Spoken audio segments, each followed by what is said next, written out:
அனைவரும் இனிதே வாழ்க, வாழ்க வளமுடன். மனிதனிடத்திலே இயற்கையாகவே இன்ப நாட்டம் உள்ளது.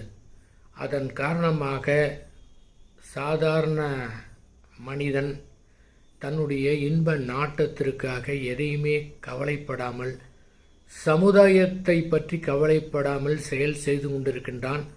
அதன் காரணமாக சமுதாயத்திலே பெரிய சிக்கல் ஏற்படுகின்றது. நம்முடைய மனதை பொறுத்தவரை அந்த உணர்வுகளை சரி செய்ய தேவையில்லை. அது நம்முடைய அகத்தை சார்ந்தது. ஆனால் புறத்தை பொறுத்தவரை அது சமுதாயத்தோடு தொடர்பு கொண்டுள்ளது. புறத்தில் நல்லது கெட்டது உயர்ந்தது தாழ்ந்தது என்று உண்டு. ஆகவே நம்முடைய அறிவை கொண்டு சிறப்பாக புற செயலை சமுதாயத்துக்கு தீங்கு தராத மாதிரி அறிவை பயன்படுத்தி நன்கு செயல்பட வேண்டும்.